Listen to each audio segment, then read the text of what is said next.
Can you see the screen now? जरा मुझे signal दें. Yes sir. Okay, great. ठीक, रिकॉर्डिंग भी स्टार्ट हो गई. So I think we can start now. We start with the strain now. The first thing to note is that it is in continuation of the concept of stress. बहुत सारी similarities are there, many similarities. ठीक है. Obviously when the two things are completely different. ये नहीं कि ये एक जैसी चीजें हैं. जिस तरह लास्ट टाइम हमने कहा था, whenever we use some term in engineering or in any technical field or even in non-technical field, philosophy की बात कर लें, जो भी बात कर लें, आप जब कोई term use करते हैं ना आम जिंदगी में, then you use it in a broader sense. वो rough सा वेग सा मीनिंग होता है कई दफा. जब हम इंजीनियरिंग करते हैं, साइंस करते हैं, तो हर वर्ड का एक खास मीनिंग है जो कि प्रिसाइसली उसी वर्ड का मीनिंग होता है. अब स्ट्रेस और स्ट्रेन आप जिंदगी में टेंशन, स्ट्रेस, स्ट्रेन, ये सब चीज़ हम कहते हैं परेशानी को कहते हैं. But in engineering they are completely different. की पहली बात तो ये ऑब्वियसली पता होनी चाहिए और ये आपको पता भी है. But having said that there are many similarities also. ठीक है. मैं भी बताऊंगा क्यों. स्ट्रेन एट अ पॉइंट होता है जैसे स्ट्रेस एट अ पॉइंट होता है. Actually more than the point, जब भी हम बात करेंगे याद करें, एक एरिया लिया था लेट्स से, और उस पर एक फोर्स का एक रिजल्टेंट आ रहा था, फोर्सेस ऑन दिस एरिया पे, और ये डेल्टा ए था. ये this at best this gives you delta F over delta A gives you average stress, not the real. Why? You keep on reducing the size of this. ये delta F और delta A की magnitude change होते जाएंगे, इनकी direction भी F की change होती जाएगी. और द क्वेश्चन अराइजेस देन कि which one is the correct answer. एक पॉइंट की मैं बात कर रहा हूँ, उस पॉइंट के इर्द गिर्द में जितना एरिया बढ़ा देता हूँ, my stress values keep on changing. जितना काम करता जाता हूँ कीप ऑन चेंजिंग.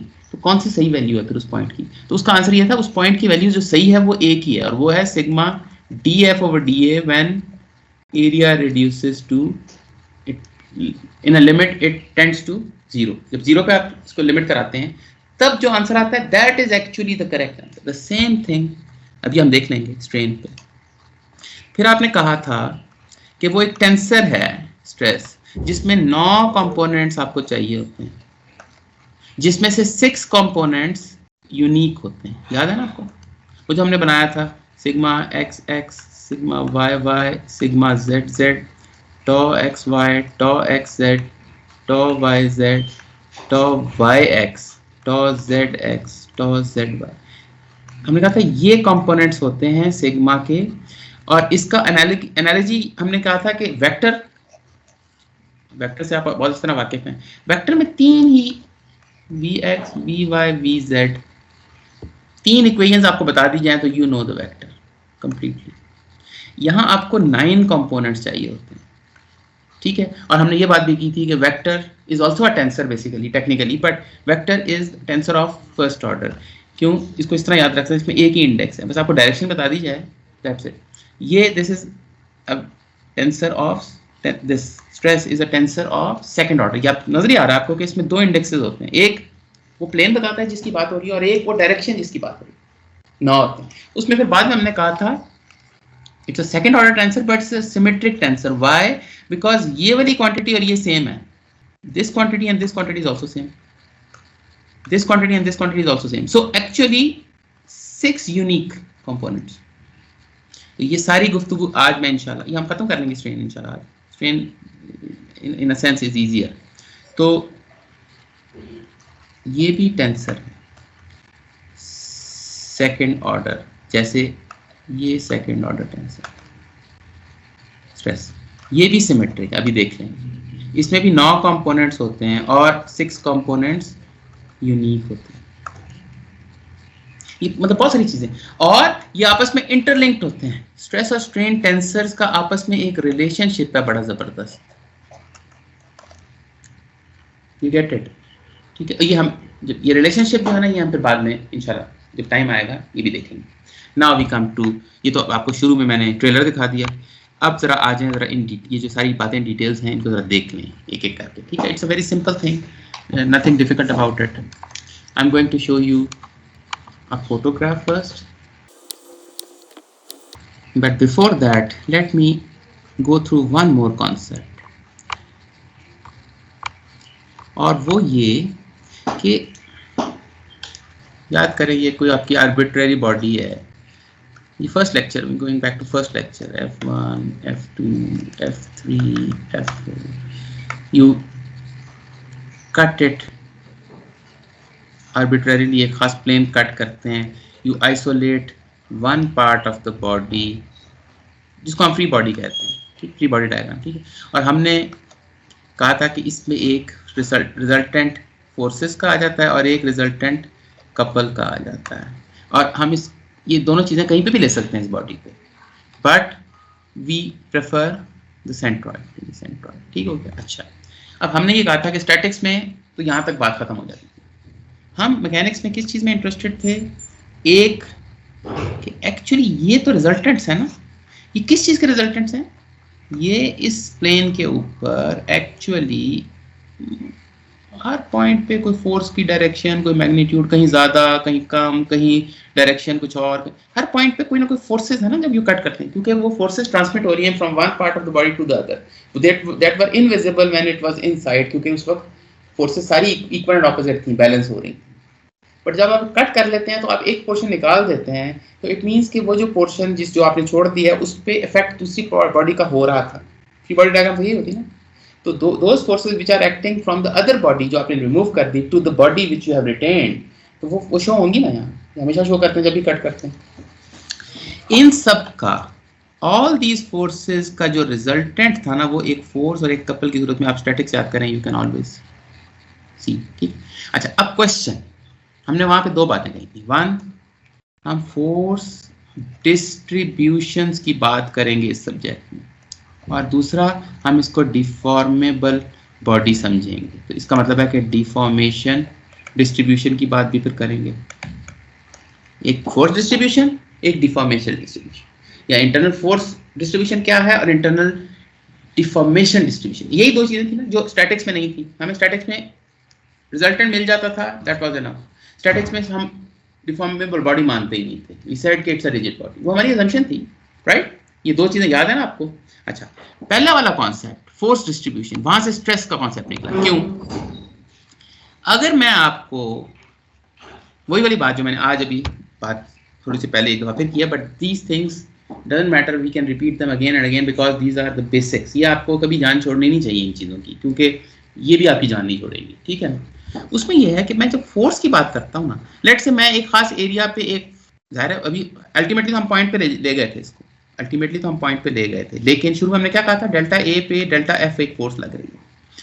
अगर मैं खाली फोर्सेस में डील करता रहूं कि यार ये फोर्स लग रही है, मैं उसको एरिया से डिवाइड ना करूं, जो हम अल्टीमेटली स्ट्रेस की डेफिनेशन देखें, डी एफ ओवर डी ए, या बड़े केस में एवरेज में delta F over delta A. अगर मैं खाली फोर्सेस में बात करूं ना, तो it doesn't make any sense. Why? एक बॉडी है, मैं कहूंगा इस पर 25 न्यूटन फोर्स लग रही है किसी पॉइंट, किसी ना एरिया पे, तो अब इससे आपको पता कुछ नहीं चलेगा कि ये ज्यादा है या कम है. क्यों? वो जब तक मैं आपको एरिया नहीं बताऊंगा ना कितने एरिया पे लग रही है. अगर वो एरिया बहुत बड़ा है जिस पे 25 न्यूटन लग रही है, तो फिर आप कहेंगे नेग्लिजिबल है, इस मटेरियल को कुछ भी नहीं होगा, इट्स ओके. लेकिन ऑन द अदर हैंड, अगर वो मटेरियल जो एरिया है वो I am talking about nanometres, तो फिर हो सकता है वो मटेरियल को तोड़ भी दे. वो कोई वाली फोर्स, खाली फोर्स से फैसला नहीं होता, फैसला होता है फोर्स पर यूनिट एरिया से. ठीक है ना.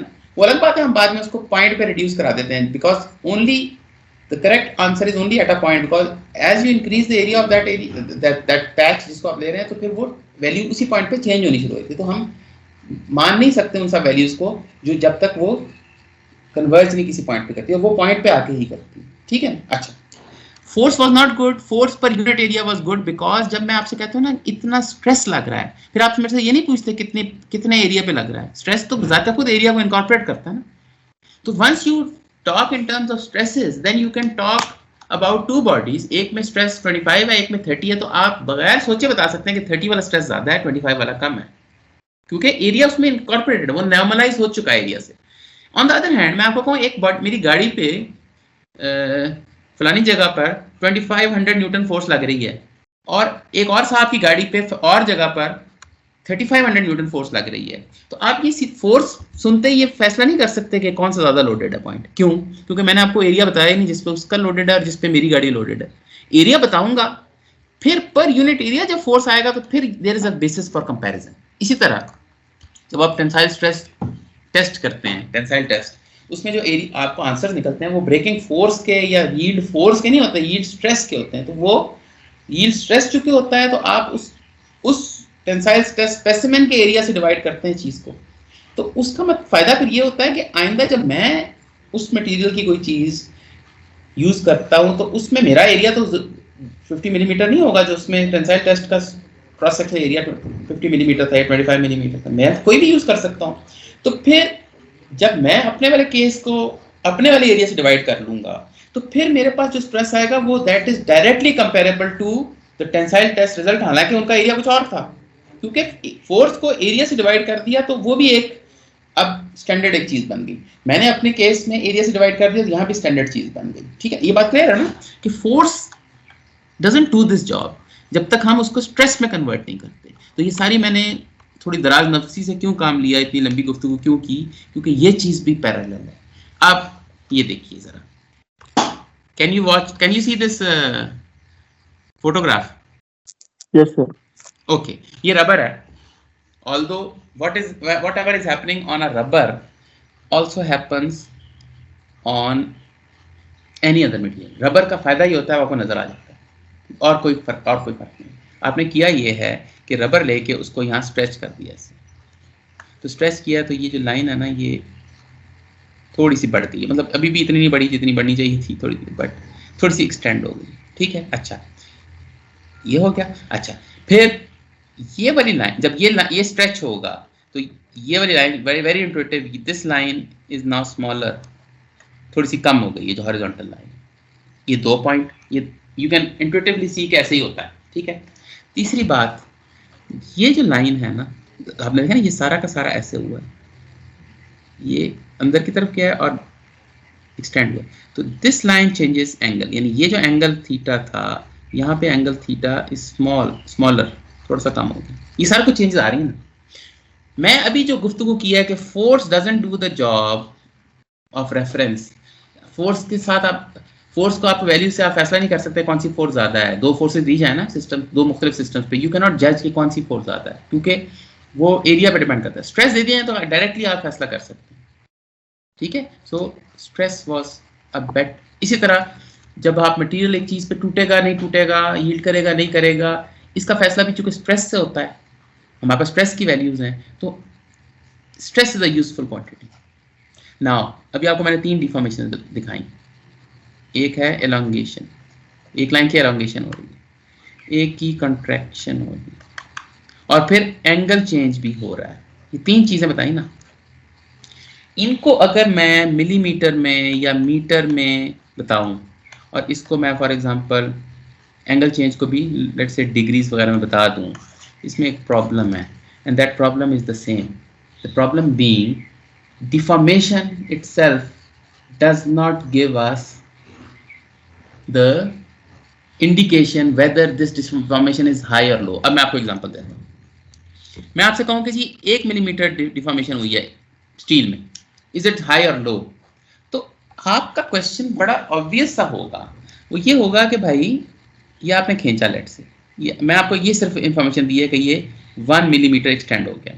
अब ये ज्यादा है या कम है, ये आपका बड़ा जेन्युइन क्वेश्चन होगा कि भाई ओरिजिनल डायमेंशन क्या थी इसकी। अगर ये 10 मिलीमीटर ओरिजिनल लेंथ थी और अब 11 हो गई है तो इट्स कंसिडरेबल, मतलब ऑलमोस्ट 10% बढ़ गई ना, ये तो बहुत बड़ी है deformation. On the other hand यही 1 मिलीमीटर डायमेंशन अगर पहले 1 किलोमीटर था, यानी ये 1000 मीटर्स, यानी कि 1 मिलियन मिलीमीटर, ठीक है ना, और उसमें 1 मिलीमीटर बढ़ गया, तो अब बताइए कि ये क्या है, ये तो नेग्लिजिबल है ना, कुछ भी नहीं है। Are you getting the point? जिस तरह फोर्स की इंफॉर्मेशन मैं आपको दे दूं, आपको पता नहीं चलता कि एक्चुअली हो क्या रहा है। मैं स्ट्रेस की इंफॉर्मेशन देता हूं तो सारा कुछ आपको पता चल जाता है, everything falls in place, you can visualise in your head ये कितना स्ट्रेस बन रहा है। फोर्स तो आप कहेंगे भाई कितने एरिया पे लग रहा है फोर्स, बताओ ना पहले, बॉडी कितनी बड़ी है, फिर मैं फैसला करूं। स्ट्रेस में तो बॉडी कितनी बड़ी है आता ही नहीं है, क्योंकि आपने हर पॉइंट के ऊपर बात कर ली, ठीक है, आपने उसको रिड्यूस कर दिया एक पॉइंट के ऊपर, राइट, या एटलीस्ट एक खास एरिया पे जिसको आपने डिफाइन करके फिर डिवाइड किया उससे, ठीक है ना, तो एक नॉर्मलाइज कर लेना कि, तो अब आप दो चीजों को सिचुएशन को कंपेयर कर सकते हैं, अब आप उसकी मटेरियल स्ट्रेंथ के साथ कंपेयर कर सकते हैं। इसी तरीके से खाली मिलीमीटर्स में डिफॉर्मेशन जो है ना, that does not give us any clue. उसमें फिर सवाल जवाब शुरू हो जाएगा, अच्छा टोटल लेंथ क्या थी और ये था वो था, ठीक है। तो now what is the solution? Strain. जिस तरह वहां सॉल्यूशन स्ट्रेस था, यहाँ स्ट्रेन है। और स्ट्रेन क्या करते हैं हम, जिस तरह स्ट्रेस में हम एक चीज को डिवाइड करके नॉर्मलाइज कर लेते हैं, ठीक है ना, तो स्ट्रेन में हम क्या करते हैं, स्ट्रेन में भी we use a change basically. We are not actually concerned with the total deformation. We are concerned with the change in deformation. यानी एक पहले लेंथ क्या थी और अब लेंथ क्या है, ठीक है ना, इसको ध्यान में रखिए। यानी एक ये विल सी, अभी आप आगे जाके रेशियो दिखा देंगे, आपको पता भी है, ठीक है ना। अब यहाँ पे मैं जरा रुकता हूँ, यहाँ पे आई होप कि मैंने यहाँ पे जो मैंने स्ट्रेस और स्ट्रेन की रिलेशनशिप दिखाया था, तो वहाँ पे एक और पॉइंट भी आपको पता चल गया कि जिस तरह एट अ पॉइंट होता है, एट अ पॉइंट होता है, ये टेंसर है, सारा कुछ है। तो इसी तरीके से ये आपको आपकी जो इंटरनल डिफॉर्मेशन मेजर है और ये इंटरनल फोर्स डिस्ट्रीब्यूशन का मेजर है, जो कि स्टैंडर्ड मेजर है। ये भी स्टैंडर्ड मेजर। स्टैंडर्ड मीन्स जब मैं स्ट्रेन की टर्म में बात करूंगा तो we can talk with an engineer in Russia for example, वो भी ये स्टैंडर्ड यूज कर रहे हैं, हम भी ये स्टैंडर्ड यूज कर रहे हैं। तो इसमें फिर वो सवाल नहीं उठेंगे कि एरिया कितना था, या यार ये चेंज डिफॉर्मेशन जो आई है ये इसमें टोटल लेंथ कितनी थी, ये नहीं पूछेगा, क्योंकि आप टोटल लेंथ इनकॉर्पोरेटेड है, उधर एरिया इनकॉर्पोरेटेड है, ठीक है ना, समझ गया ना। यहाँ पे जरा रुकते हुए आपसे मैं पूछना चाहता हूँ, आपकी अंडरस्टैंडिंग स्ट्रेन की क्या है? एनीबडी? व्हाट इज स्ट्रेन अगर आपसे पूछा जाए? आपने पढ़ा भी हुआ है इसको, कौन बताएगा? सर डिफॉर्मेशन को स्ट्रेन कहेंगे। डिफॉर्मेशन का मेजर तो है, लेकिन डिफॉर्मेशन तो ये होता है ना कि डिफॉर्मेशन क्या होता है, 1000 मिलीमीटर आपने फोर्स लगाई, तो अब जाहिर है ये डिफॉर्मेबल बॉडी एक्सटेंड हो गया, ये हो गया 1001 मिलीमीटर इसकी टोटल लेंथ होगी, ठीक है ना, as a result of application of force, ठीक है। तो ये 1 मिलीमीटर, ये जो 1 मिलीमीटर है ना, ये डिफॉर्मेशन, ठीक हो गया। तो स्ट्रेन क्या होता है? स्ट्रेन होता है change in length over total original length, यानी इसको हम नॉर्मलाइज, ओरिजिनल लेंथ से नॉर्मलाइज कर दिया, आपको देखें 1/1000, ये सिंबल इसका एप्सिलॉन है, 1 change in length over original length 1000, तो अब इसकी 0.001 वैल्यू आ जाएगी ना। अब अगर मैं आपसे कहूँ ना, अब वही वाली बात मैं दोबारा रिपीट कर देता हूँ, मैं आपसे कहूँ यार एक सिस्टम है, उसमें 1 मिलीमीटर डिफॉर्मेशन हो रही है, यार ये टूट जाएगा नहीं टूटेगा, मैं एक डिस्कशन हो रही है मेरी आपसे, तो आप क्या कहेंगे मुझे? आप what do you know, 1 millimetre से आपको क्या इन्फॉर्मेशन मैंने दी? कुछ भी इन्फॉर्मेशन नहीं दी भाई। अगर वो इतनी बड़ी चीज़ है जो 1000 मिलीमीटर है, उसमें 1 मिलीमीटर को खास चेंज नहीं आया, लेकिन वो है ही 1 मिलीमीटर शुरू में, और आपने उसको खींच के 2 मिलीमीटर कर दिया है, तो अब वो डिफॉर्मेशन तो अब भी 1 मिलीमीटर ही है, बट ओरिजिनल लेंथ यहाँ पे बहुत कम थी, तो अब रेशियो देखिए ना, इसका मतलब मैंने उसको डबल कर दिया, तो ये तो बहुत, इसमें अगर स्ट्रेस की तरह में बात करें तो यहाँ तो बहुत स्ट्रेस होगा, जबकि फर्स्ट केस में इतना स्ट्रेस नहीं होगा क्योंकि आपने उसको मामूली से एक्सटेंड किया, समझ रहे हैं ना। तो ये जो चीज़ है ना, रेशियो जब आप लेते हो या चेंज जब लेते हो, तो ये इस सब बहस को खत्म कर देता है, ये नॉर्मलाइज कर देता है, ठीक है ना। तो अभी हम आते हैं इसके ऊपर, ठीक है। अब जनरल बातें सुन लें कि जब फोर्स अप्लाई की जाती है किसी बॉडी पे तो इट डिफॉर्म्स, ठीक है, लेकिन सिर्फ फोर्स से डिफॉर्म नहीं होता। ये देखिए, समझें कि ये रेक्टेंगल, ये फोर्स अप्लाई करेंगे तो ऑब्वियसली डिफॉर्म होगा, ये लाइन और ये दो लाइनें समझ लें, ठीक है। जब फोर्स अप्लाई करेंगे तो ये मैंने जो फर्स्ट एग्जांपल दी, तो ये वाली लाइन लंबी हो जाएगी, इसकी मैं एग्जैजरेटेड दिखा रहा हूँ ऑब्वियसली, हॉरिजॉन्टल लाइन छोटी हो जाएगी, क्योंकि जाहिर है वो जब एक चीज़ स्ट्रेच होगी तो लेटरली डायमेंशन कम होगी उसकी, और अगर कोई एक एंगल मैंने डाला हुआ था तो वो जाहिर है जब लंबूतरा होगा तो वो एंगल जो है वो पतला यानी कम हो जाएगा, नहीं बनेगा, समझिए ना। ये तो है, but now compare this situation with deformation, तो ये सारी है। Now compare this situation with another situation जहां वही बॉडी है, आप कोई फोर्स नहीं लगा रहे हैं, कुछ no force at all, you just change the temperature change करते हैं, टेम्परेचर चेंज करेंगे तो एटॉमिक बॉन्ड्स में इक्विलिब्रियम डिस्टेंस बढ़ जाएगा वाइब्रेशंस की वजह से, यू गेट दैट, आपको पता है, वो मटेरियल साइंस आपने पढ़ी हुई है। तो अब ये दो लाइनें आपने लगाई हुई थी, इस केस में क्या होगा, ये लाइन भी लंबी हो जाएगी, ये लाइन भी लंबी हो जाएगी, कोई डिफॉर्मेशन बिकॉज ऑफ टेम्परेचर जो है वो तो यूनिफॉर्म इन ऑल डायरेक्शन होती है, उसमें ये नहीं एक खींच रहा है दूसरी कम हो रही है, ये तो हर एंगल पे जो एटॉमिक बॉन्ड्स हैं वो दूर दूर चले जाएंगे ना, तो जब सारे एटम दूर जाएंगे तो पूरी की पूरी बॉडी फूल जाएगी, ठीक है ना। अच्छा, तो इस केस में आप देखें क्या हुआ, इस केस में अगर आपने एक ब्लॉक लिया था स्क्वायर, तो इस केस में वही स्क्वायर वो स्क्वायर ही रहेगा और बहुत बड़ा हो जाएगा, ठीक है, डायलेटेशन आ जाएगी इसमें, ठीक है ना। अच्छा, इस केस में आपने एक स्क्वायर लिया था, वही स्क्वायर, इस केस में वो स्क्वायर नहीं रहेगा, वो लंबूतरा सा हो जाएगा, इसको डिस्टॉर्शन कहते हैं। ये दो अलग अलग चीज़ें हैं ना। कहने का मतलब है कि मैं आपको खाली चेंज इन डायमेंशन दे दूं इसकी और इसकी, तो उसमें एक तो प्रॉब्लम ये है, अगर मैं लेट से आपको इसकी डायमेंशन सिर्फ दे दूं कि जी इतने मिलीमीटर चेंज हुआ, तो यहाँ पे भी वही सवाल उठेगा टेम्परेचर केस में भी कि भाई अगर तो एक आधा मिलीमीटर बढ़ रहा है जबकि ओरिजिनल डायमेंशन उसकी 1000 थी या 2000 थी, तो आप कहेंगे नो प्रॉब्लम, कोई इतना खास टेम्परेचर कितना रेज कर लिया होगा आपने। But on the other hand चीज पहली 1 मिलीमीटर थी, आपने इतना टेम्परेचर रेज कर दिया वो 2 मिलीमीटर हो गई, तो now it's we are talking about real high temperature changes, उसके साथ फिर जो भी फिर हम देखेंगे क्या सिचुएशन होती है, ठीक है। So what the thing I am saying is कि इसमें भी हम रेशियो लेंगे चेंज इन लेंथ और ओरिजिनल लेंथ का, लाइंस की जब बात करेंगे, और इसमें भी हम चेंज इन लेंथ और ओरिजिनल लेंथ का लेंगे, ठीक है। अब एक पॉइंट ये हो गया, दूसरा पॉइंट ये है कि when you talk about change of length over original length, तो ये हर पॉइंट के ऊपर डिफरेंट होगी, अभी आपको एक्सप्लेन कर देते हैं क्यों, ठीक है जी। एक और आपके साथ शो करने लगा मैं, अब जरा फिगर जेनेरिक फिगर आने वाला है, सो गेट रेडी फॉर इट। तो अभी तक फिगर थे वो एक स्पेशल केस था, 1 डायमेंशनल टाइप स्ट्रेस था। अब हम चूंकि we are talking about generic systems, तो हर चीज़ मैं आपको एक्सप्लेन उस पर नहीं कर सकूँगा टेंसाइल टाइप सिचुएशन में।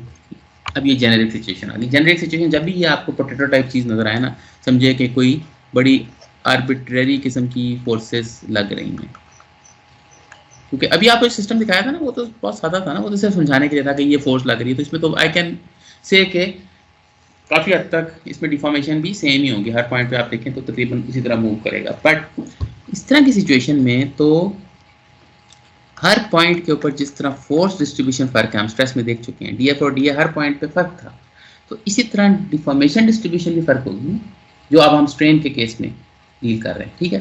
तो अब now I take you to a concept called normal strain, which again brings us to, ये देखें ना सिमिलैरिटीज की जहाँ बात है, बार बार हम वापस अपने इस टेबल की तरफ जाएंगे। हमने कंपैरिजन किया था स्ट्रेस और स्ट्रेन का, यहाँ हमें पता चला था कि इसके नॉर्मल स्ट्रेसेस भी होते हैं जिनको हम सिग्मा कहते हैं, शियर होते हैं उनको टॉ कहते हैं, ठीक है ना। तो नॉर्मल स्ट्रेसेस का ताल्लुक होता है स्ट्रेच और कॉन्ट्रैक्शन से, शियर स्ट्रेस का ताल्लुक होता है चेंज इन शेप के साथ, यानी कि उसको आप डिस्टॉर्ट कर रहे होते हैं। तो यहाँ भी अभी दिखा दूंगा आपको, नॉर्मल स्ट्रेन होती हैं उनको हम एप्सिलॉन कहते हैं, और शियर होती हैं जो एंगल्स, मैंने थोड़े से एंगल्स आपको दिखाया, एंगल कैसे चेंज होते हैं वो भी बात अभी आ जाती है, ठीक है, उनको हम गैमा कहते हैं, ठीक है, ये भी अभी आ जाता है, ठीक है। तो बिल्कुल वही पैरेलल रिलेशन, हालांकि चीज़ें बिल्कुल फर्क हैं, कहाँ स्ट्रेस कहाँ स्ट्रेन, एक डिफॉर्मेशन का मेजर है, एक स्ट्रेस का, एक फोर्स डिस्ट्रीब्यूशन का मेजर है, ठीक है ना, एक का यूनिट्स है न्यूटन पर स्क्वायर मिलीमीटर या इसके वेरिएंट्स, एक के यूनिट्स कुछ भी नहीं है, चेंज इन लेंथ और original length cancel number dimensionless, right. ये चीजें बहुत फर्क हैं, but on the other hand there are so many similarities, ठीक है ना। अब आप ये देखिए, एक लाइन आपने लगाई from point A to B, अब आफ्टर डिफॉर्मेशन ये लाइन कर्व बन गई, ए डैश बी, ठीक हो गया, राइट। अच्छा, अब हम जब इसका स्ट्रेन की, अभी आपने बात की थी कि अगर मैं एवरेज स्ट्रेन की बात करूं, वही स्ट्रेस वाला कॉन्सेप्ट याद करेंगे, एक हमने फाइनाइट एरिया लिया था डेल्टा ए, उस पर एक फोर्स का रिजल्टेंट लग रहा था डेल्टा एफ, उसका रेशियो लिया था तो उसको हमने सिग्मा एवरेज कहा था, क्योंकि वो हम पॉइंट पे भी नहीं गए थे। इधर भी उसी तरह हम चलेंगे। मैं एक खास length, arbitrary length a b ले लूँ और उसका change in length a b dash आ गया, ठीक है। ए बी डैश कर्व है, इसकी जो लेंथ है वो डेल्टा एस प्राइम है। Change in length means delta S minus delta S prime, delta S prime minus delta S, ठीक है ना। ये चेंज इन लेंथ आ गई। अब अगर ये पॉजिटिव आ रही है तो इट मीन्स के लेंथ बढ़ गई है, अगर नेगेटिव आ रही है इट मीन्स के कॉन्ट्रैक्शन, ठीक है ना, वो तो हमें पता है। ओवर ओरिजिनल लेंथ, ये है हमारी डेफिनेशन एवरेज रिंग। क्यों? हमने एक फाइनाइट लेंथ डेल्टा एस ले ली थी। अब चूंकि अब डिफॉर्मेशन हर पॉइंट पे डिफरेंट है सिचुएशन, तो अगर मैं ये लेंथ बहुत लंबी ले लूंगा तो उसमें चेंज इन लेंथ भी कुछ होगी, ऑब्वियसली उसका रेशियो कुछ और आएगा। मैं इसको छोटा करता जाऊंगा तो इसकी वैल्यूज बदलती जाएंगी, ठीक है ना। यानी चेंज इन लेंथ, तो ए बी, ये जो चेंज इन लेंथ आपको नजर आ रहा है ना, ए, ये जो ओरिजिनल ए बी है ना, इस पे change in length original length करूंगा तो आप ये कह सकते हैं कि इसके मिड पॉइंट पे तकरीबन एक पॉइंट ले लें, आप कहें इस पॉइंट की एवरेज स्ट्रेन है, क्योंकि इसमें कॉम्बिनेशन है बहुत सारे छोटे छोटे स्ट्रेचेस का, ठीक है। But if I make this length longer तो I get a different result. मैं इसको छोटा करता जाऊं, इन सब के रिजल्ट्स डिफरेंट आने शुरू हो जाएंगे। वही वाली बात याद रखें कि आप एवरेज वेलोसिटी की बात करते हैं, 10 सेकंड में 1 मीटर ट्रेवल किया तो 1 मीटर डिवाइड बाय 10 सेकंड, ये आपके पास एक एवरेज वेलोसिटी है, ठीक है, एवरेज। बट अगर आप देखें कि बीच में एवरेज आपकी एवरेज कांस्टेंट नहीं रही, आप चेंज, कभी आपकी एवरेज ज्यादा थी कभी कम थी, यानी कभी आपकी वेलोसिटी ज्यादा थी कभी कम थी। तो अब आप टाइम इंटरवल को छोटा करते जाएंगे तो आप हर इंटरवल पे डिफरेंट वेलोसिटी आनी शुरू हो जाएगी ना, तो वो एक्यूरेट। और जब आप बिल्कुल एक पॉइंट पे चले जाएंगे तो बिल्कुल इंस्टेंटेनियस वेलोसिटी वो एक्यूरेट होगी उस पॉइंट पे। और ये जितने भी पॉइंट्स हैं इन सब की इंस्टेंटेनियस वेलोसिटीज का एवरेज आपको एक पूरा स्ट्रेच 10 सेकंड के अंदर 1 मीटर ट्रैवल किया वो मिल गया। यहाँ भी ऐसे ही है। एक्चुअली इसको आप छोटा करते जाएं करते एक पॉइंट पर आ जाएं, then you are talking about change in length of 2 points which are infinitesimally closer to each other, basically एक पॉइंट पे कन्वर्ज करा दिया, ठीक है ना। अब ये जो आपका स्ट्रेन है ना, ये आपका ट्रू स्ट्रेन है, ठीक है। ट्रू स्ट्रेन की डेफिनेशन क्या है? अब यहाँ पे एवरेज नहीं लिख रहा, लिमिट डेल्टा एस अप्रोचिंग, बिल्कुल स्ट्रेस की तरह ही का कॉन्सेप्ट है ना, इन अ सर्टेन सेंस, मतलब चीज क्वांटिटी बिल्कुल डिफरेंट है, इसका कोई ताल्लुक फोर्स से नहीं है, इसका तो चेंज ऑफ पोजीशन से, बट वही लिमिट करा रहे हैं उसको, वही आप छोटा करते फिर एक पॉइंट पे चले जाएंगे। If you don't consider strain at a point then you are only talking about average. आप एक, ठीक है, एक लेंथ ले लें, टोटल लेंथ, और उस लेंथ में कितना चेंज हो रहा है उसको डिवाइड कर दें, रेशियो ले लें, वो भी डायमेंशनलेस ही होगा obviously, but then you are not talking about any one point. तो ये वो केसेस तो ठीक है जहां एक जैसे अभी आपको दिखाया था, इस तरह के केस में इस पे किसी भी लेंथ का मैं अगर स्ट्रेन निकाल लूं, पूरी लेंथ बीम का पूरी रॉड का निकाल लूं, एक छोटे पार्ट का निकाल लूं स्ट्रेन, तो क्योंकि इसकी डिफॉर्मेशन यूनिफॉर्म है तो इसका रेशियो हमेशा सेम रहेगा। इसमें average strain in other word is equal to the true strain. लेकिन जब भी कोई सिचुएशन थोड़ी सी कॉम्प्लिकेटेड होगी तो average strain is different from true strain, बस ये याद रखिएगा, ठीक है। ये एक चीज हो गई। अब आप आ जाए दूसरी चीज पे, but I will ask you to ask any questions that you may have. कि नॉर्मल स्ट्रेन तो यही है, ये जो आपको डेफिनेशन बता रही है, ये ट्रू डेफिनेशन है। अब अगर आप कहते हो ना change in length original length, एक लेंथ मिल गई आपको लेंथ, और आपने कहा चेंज इन लेंथ ये हो रहा है, तो आप कहें ये total deformation over total length, तो ये एवरेज वेलोसिटी, ठीक है, सॉरी एवरेज स्ट्रेन है। अब average strain could be in some special cases equal to the true strain, but normally ये एवरेज वाला यहाँ एवरेज लिखना चाहिए आपको नॉर्मली, क्योंकि अगर ये एक खास तरह की डिफॉर्मेशन है ना फिर तो ठीक है, अदरवाइज हर पॉइंट पे आपको डिफॉर्मेशन डिफरेंट आती है। तो you should talk about this point और दिस पॉइंट और दिस पॉइंट जनरली स्पीकिंग, ठीक है। चलें जी, कोई क्वेश्चन है तो पूछें, otherwise I will move on. Okay, चलें आगे चलते हैं। अभी मैंने एक एग्जांपल आपको दी थी, या इसको भी छोड़ दें, एक बॉडी के अंदर एक स्क्वायर मार्क कर लें इमेजिनरी, और अब आप इसको डेल्टा टी बढ़ा दें। अब यही स्क्वायर बहुत बड़ा स्क्वायर हो जाए, बट रहेगा उस स्क्वायर का स्क्वायर ही। अच्छा, अब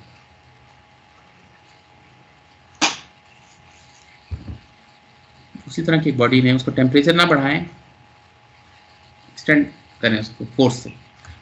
यहाँ ये स्क्वायर जो है ना ये कुछ लंबूतरा सा हो जाएगा, हाइट इसकी बढ़ जाएगी, इसकी डिफॉर्मेशन और इसकी जो विड्थ है वो कम हो जाएगी, तो it becomes a rectangle, the square becomes a rectangle. यहाँ square remain a square with bigger dimension, right. अच्छा, अब क्या हो रहा है इसमें, एक बात नोट करें, इसके दो लाइनें लगाएं डायगोनल्स पे और इसके भी दो डायगोनल्स लगाएं डायगोनल्स। अब आप नोट करें यहाँ इसके डायगोनल में आपस में वही 90 डिग्री 90 डिग्री 90 डिग्री 90 डिग्री का रिलेशनशिप ही रहा, राइट। जबकि इसको अगर आप नोट करें कि इसके जो डायगोनल्स हैं उनमें ये दोनों एंगल जो है ना ये लेस देन 90 डिग्री हो गए और ये दो जो एंगल्स हैं ये more than 90 degree. Do you agree with मी?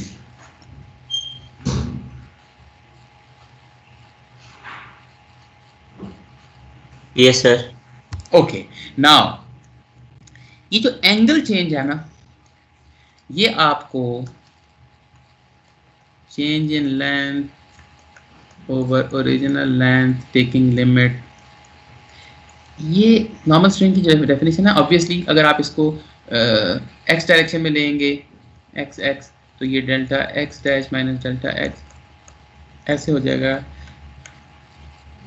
इसी तरह वाई वाई लेंगे तो ये वाई हो, ये सब इस तरह जेड जेड भी हो सकता है। They won't give you the information about change of angle. जैसे अब फिर मैं बार बार स्ट्रेस की तरफ जा रहा हूँ, स्ट्रेस में नॉर्मल स्ट्रेसेस आपको स्ट्रेच या कॉन्ट्रैक्शन बताते हैं। सिग्मा एक्सेस का मतलब एक चीज खींच रही है किसी चीज को, माइनस है कंप्रेस कर रही है। लेकिन वो जो शेयर का इफेक्ट है जिसमें वो स्लाइडिंग हो रही होती है, जिसमें चेंज ऑफ एंगल्स हो रहे होते हैं, यानी अब आप खुद देखिए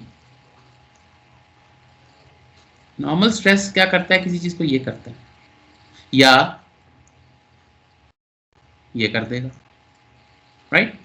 शेयर स्ट्रेस ये करता है, तो ये करता है तो आपको पता है कि कॉम्प्लीमेंट्री प्रॉपर्टी शेयर आता है, तो इसका इफेक्ट क्या होता है ये और ये इस तरह ये और ये लगेगा। तो ये नॉर्मल स्ट्रेस तो सिर्फ एक्सटेंड कर रहे थे उसको या कॉन्ट्रैक्ट कर रहे थे, ये इसके चेंज ऑफ एंगल्स देखें ना, ये यहाँ 90 थे शुरू के सारे और यहाँ अब ये दो एंगल्स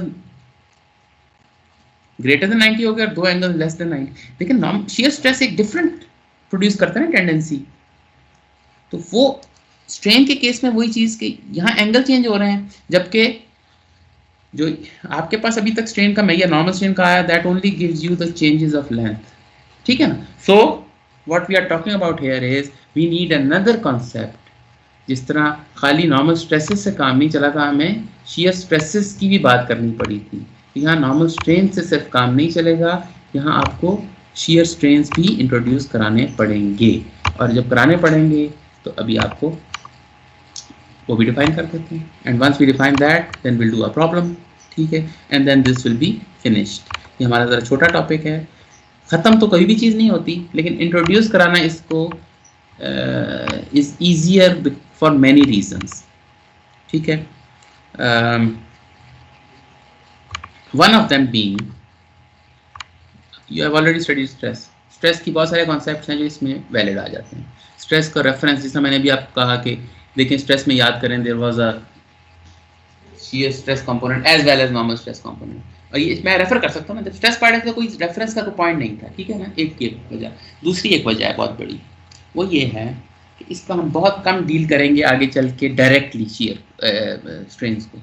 उसकी वजह ये डील तो करेंगे बट स्ट्रेन्स आर समथिंग, ये याद रखिएगा, दैट आर मेजर्ड। ये बात याद रखिए, मैं generally speaking strains are measured, not calculated. Stresses are generally calculated. अभी आप मैं एग्जांपल दे दूं आपको। टेंसाइल टेस्ट याद करें, आप ऐसे खींचते थे, ठीक है। स्ट्रेस और स्ट्रेन आपने प्लॉट करना है, आपको हर पॉइंट पे स्ट्रेस और स्ट्रेन की वैल्यू चाहिए ना। व्हाट डिड यू डू, याद है कुछ क्या करते थे? आपने यहाँ स्ट्रेन गेजेस लगाए हुए थे ऐसे ऐसे, या हम अगली क्लास में पढ़ेंगे वैसे। हर फोर्स की हर क्वांटिटी के साथ आप ना हर पॉइंट के ऊपर ना आप क्या कर रहे थे, चेंज ऑफ लेंथ मेजर कर रहे थे, और वो जाहिर है वो आपको change of length original length ही आपके पास होता है, एल्गोरिथम आपको मिल जाता है, ठीक है। दिस वाज बीइंग, जो डिफॉर्मेशन है ये मेजर करने से आती है। स्ट्रेस को तो आप कैलकुलेट कर लेंगे ना F/A या जो भी फॉर्मूला पे। स्ट्रेन मैं आपको कह रहा हूँ चेंज इन लेंथ और ओरिजिनल लेंथ, तो चेंज इन लेंथ कहाँ से आएगा? From the real world experiment से, ठीक है ना। ये एक्सपेरिमेंट आमतौर पर स्ट्रेन गेजेस वगैरह से ये चीजें आती हैं।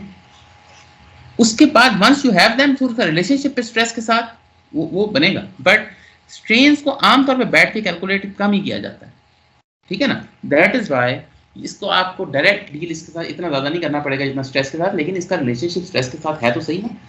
चलिए वापस आए इस पॉइंट के ऊपर कि शियर स्ट्रेन की हम बात कर रहे थे। ये कोई बॉडी अगेन आर्बिट्रेरी लोडिंग लगी, तो अब इसमें कोई दो लाइनें ले लें। देखिए अब चेंज ऑफ एंगल की बात हो रही है, चेंज ऑफ एंगल की। तो चेंज ऑफ एंगल की जब बात होगी, जो भी मैंने बताया था कि दो डायगोनल लाइंस हैं वो क्या डायगोनल ही रहती हैं, उनके 90 डिग्री एंगल्स ही रहते हैं, तो फिर तो कोई शियर स्ट्रेन नहीं है। लेकिन अगर उसमें दो में लाइंस में एंगल चेंज होता है तो फिर ये शियर स्ट्रेन भी है और फिर शियर स्ट्रेस भी है, क्योंकि shear stress has caused the shear strain. वो भी मैंने एग्जांपल आपको दी थी, ठीक है। तो जब हमने नॉर्मल स्ट्रेन की बात की तो we just need one line, कोई एक लाइन ले लें और फिर उसमें एक एक्सटेंशन हुई तो उसका ratio between this over original, ये रेशियो, ठीक है ना।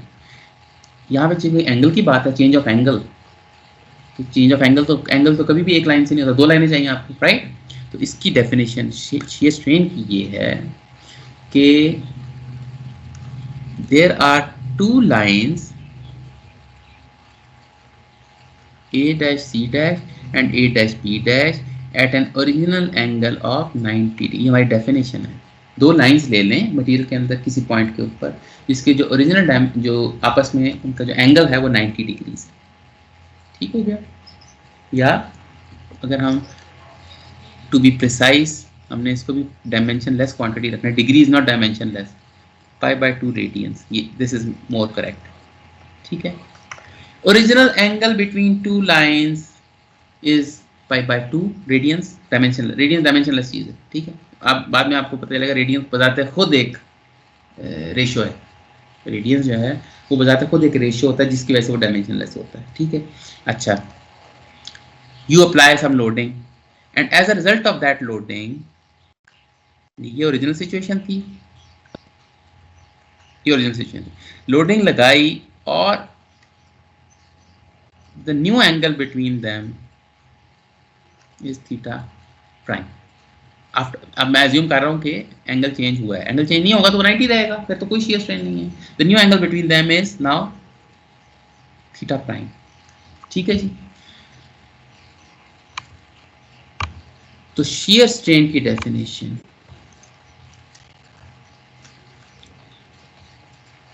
इज, इसको गामा कहते हैं, gamma change of angle in radians. Again change आ गया, रेडियंस है चुके तो रेडियंस डायमेंशनलेस होते हैं, ठीक है। ओरिजिनल π/2 था माइनस न्यू थीटा प्राइम, ठीक है। You get it. लेकिन इसमें कोई कुछ लोग सवाल ऑलरेडी कर देंगे, करना चाहिए कि ये value at best average value है। क्यों, अभी डिस्कस कर लेते हैं क्यों एवरेज वैल्यू है। Come back to the diagram again. आपने एक खास लेंथ ए सी की ली थी, ए डैश सी डैश, और खास लेंथ ए डैश बी डैश की भी ली थी। तो अगर ऐसी बात है ये कर्व बन गए हैं तो लेट मी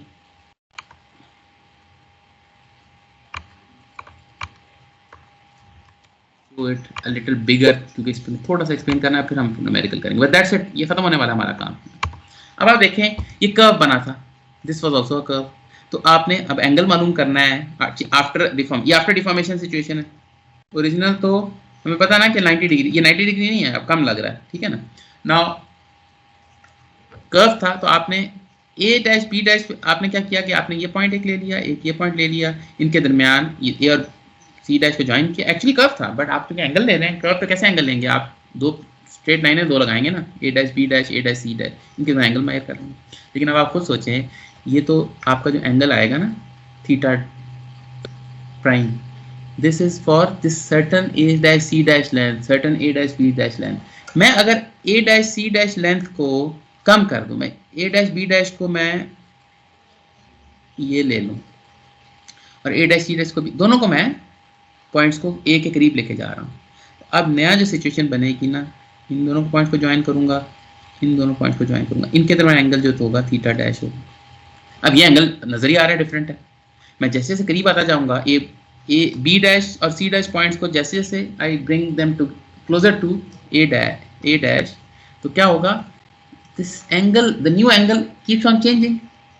और ये सब एंगल्स का जो कम्युलेटिव इफेक्ट है वो एक्चुअली, अगर मैं एक बड़ा एंगल ले लूं ए डैश बी डैश, तो उसमें आ रहा है, बट छोटा करता जाऊं तो हर एक में डिफरेंट है। तो वही वाली बात स्ट्रेस वाली नहीं आ गई कि एरिया में छोटा करता जा रहा हूं तो मेरे पास स्ट्रेस की वैल्यूज डिफरेंट होती जा रही हैं। यहाँ मैं दो लाइंस की लेंथ को कम करता जा रहा हूं तो मेरे पास उनका angle between them keeps on changing at every point. तो जाहिर है जब angle between them, the new angle between them is changing, then the change of angle which is shear strain, that is also changing. π/2 तो constant है, but उसमें से जो मैं माइनस चीज कर रहा हूँ वो हर बार चेंज हो रही है, तो शियर स्ट्रेन डिफरेंट होना शुरू हो जाएगा ना। तो फिर इसका क्या इलाज है? एक्सक्यूज मी सर, बोलें सर ये जो लाइंस है ये कर्व्स हैं या स्ट्रेट लाइंस हैं? कर्व्स हैं। ओके, कर्व्स कुछ केसेस में स्ट्रेट लाइन हो सकती है, बट जनरली स्पीकिंग तो कर्व होगा ना, क्योंकि जब आप आर्बिट्ररी लोडिंग करते हैं ना किसी चीज पे, तो you can not give any guarantee कि जो उसकी डिफॉर्मेशन है उसी सीधी लाइनों में होंगी, ठीक है ना। एक चीज एक लाइन जो है शुरू में लाइन थी, वो बाद में कर्व बन सकती है, क्योंकि आपने कोई ऐसा कंस्ट्रेंट तो नहीं लगा। जैसे मैं आपको एग्जांपल देता हूँ, देखिए ये लाइन है और ये लोडिंग है, तो ये लाइन तो सीधी रहेगी, ठीक है ना, इसको तो कुछ नहीं होगा क्योंकि लोडिंग भी उसी तरह की है, बट इस पर कुछ इस तरह की अजीबोगरीब किस्म की डायमेंशन लोडिंग डालनी शुरू करते हैं, तो अब कोई गारंटी नहीं है कि इसको क्या हो। ये हो सकता है इस लाइन की जो असल फाइनल सिचुएशन है कुछ ऐसे हो जाए, हो सकती है ना। सो हम तो अपना सारा एनालिसिस इस बेस पे करेंगे कि कर्व हो सकता है। In some cases yes, special cases, बहुत सिंपल लोडिंग उसमें नहीं होता होगा कर्व, बट जनरली स्पीकिंग तो होता है, ठीक है ना। तो इसमें अगेन हमारा जो पॉइंट ऑफ व्यू है वो ये है कि ये एवरेज जब था फिर तो ठीक है, एक खास लेंथ थी, लेकिन जब आपने ट्रू स्ट्रेन की बात करनी है जिसमें यहाँ पे कोई एवरेज वाली चीज नहीं है, तो आप क्या करेंगे, π/2 माइनस थीटा, ठीक है, बट फिर हम क्या करेंगे कि लिमिट, और अगर यही हम ले लें तो हम ये कहेंगे कि B अप्रोचेस पॉइंट A, या अगर आप इसको डेल्टा S1 कह दें लेट्स से, और इसको डेल्टा S2 कह दें, मैं इसको जस्ट फॉर सिंप्लिसिटी से, सिमेंटिक्स में कुछ नहीं रखा, what I am saying is delta S भी अप्रोचेस 0, डेल्टा S1 और डेल्टा S2, यानी ट्रू वैल्यू तब आएगी जब आप इन दोनों पॉइंट जिनके दरमियान आप एंगल मालूम कर रहे हैं इसको आप अप्रोच करा देंगे 0। अगेन लिमिट है, ये 0 हो नहीं जाता कोई चीज, ठीक है ना। आपको पता है स्ट्रेस में भी क्या हुआ था, एरिया को 0 करा दिया था, फोर्स भी 0 की तरफ चली जाती है, बट उनका जो रेशियो है वो नहीं जाता, ठीक है ना। तो यहाँ भी जो थोड़ी सी एडवांस सॉलिड मैकेनिक्स है उसमें हम इस एंगल से नहीं आते हैं, हम इसको पार्शियल डिफरेंशियल इक्वेशन से आते हैं, but take home point is this कि जब आप इन दोनों पॉइंट्स को इन्फिनिट से मेरे क्लोजर ले आएंगे तो तब भी वहां पे एक एंगल बनेगा, अगर वहां पे, तो वो that change in angle is called the shear strain at that point, ठीक है जी। अच्छा, ये अगर आप समझ गए तो अब I'll bring you back to our original situation जहां आपके पास एक x कोऑर्डिनेट है, एक y है, एक z कोऑर्डिनेट है, ठीक है। अब एंगल चेंजेस की बात हो रही है, तो अब यहाँ से ज़रा देखिए इस तरफ से, तो आपको ये डब्बा ऐसे नज़र आएगा। We are talking about YZ plane. तो अगर इसमें आप चेंजेस देखें ना, इस पॉइंट की बात करते हैं, पॉइंट A की, तो as a result of some loading ये एंगल चेंज हो गया ना, यानी ओरिजिनल एंगल 90 था,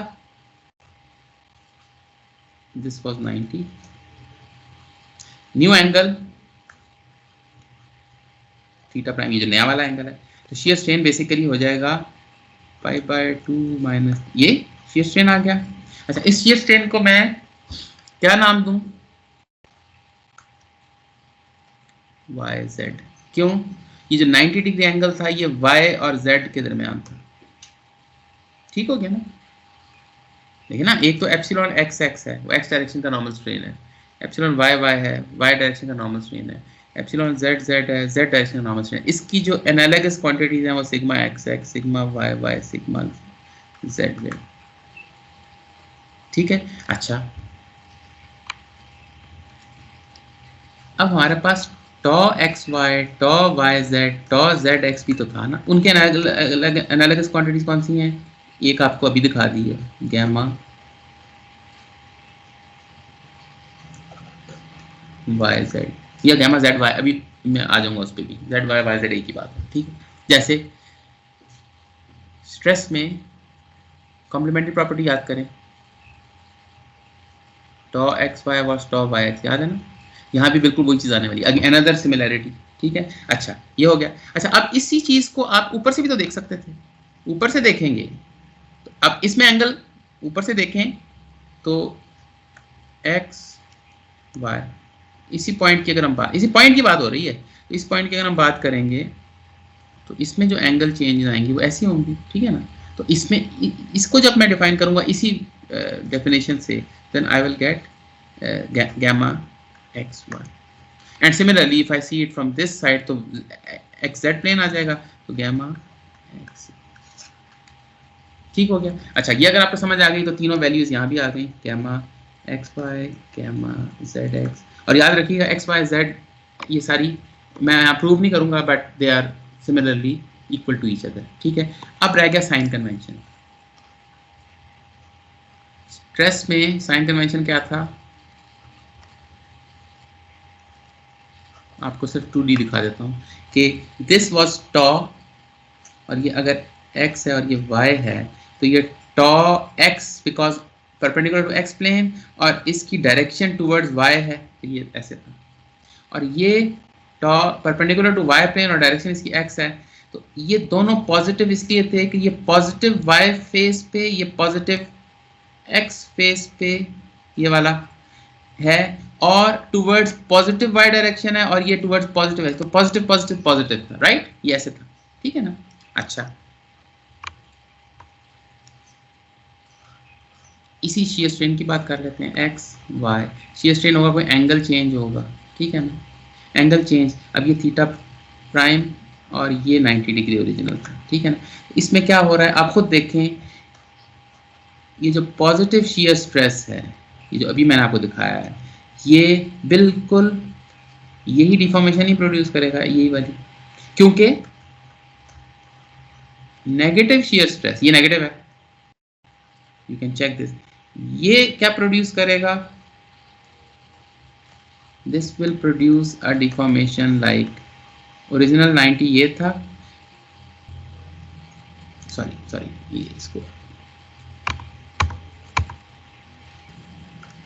इधर ही बना लेते हैं, इसकी डिफॉर्मेशन इस किस्म की होगी, जबकि इसकी डिफॉर्मेशन इस किस्म की होगी। तो यहाँ पे देखें change of angle, theta dash is greater than 90 degree, यहाँ पे जो theta new angle theta dash is less than 90 degree, ठीक है ना।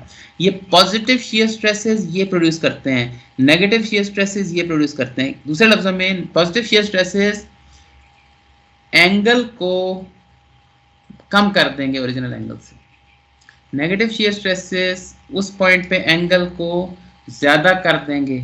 तो अब यहां से साइन कन्वेंशन हमारे पास आ गया। साइन कन्वेंशन क्या है, if theta is smaller than pi by 2, theta prime क्या है आफ्टर द डिफॉर्मेशन, जो थीटा है positive shear strain, if theta is greater than pi by 2 then negative shear strain। जहां तक रह गया नॉर्मल स्ट्रेसेस नॉर्मल स्ट्रेन्स, जो normal strain है वो तो एक्सटेंड कर रहा है, पॉजिटिव होगा जिस तरह स्ट्रेस था, और कॉन्ट्रैक्ट कर रहा है नेगेटिव होगा। वो तो सिंपल है। शेयर में थोड़ा ट्रिकी मैटर होता है, तो वो ये है। ठीक है जी, now I will take a break. When we come back, I'll take your questions and then we'll do a problem. Let me stop the recording for a moment.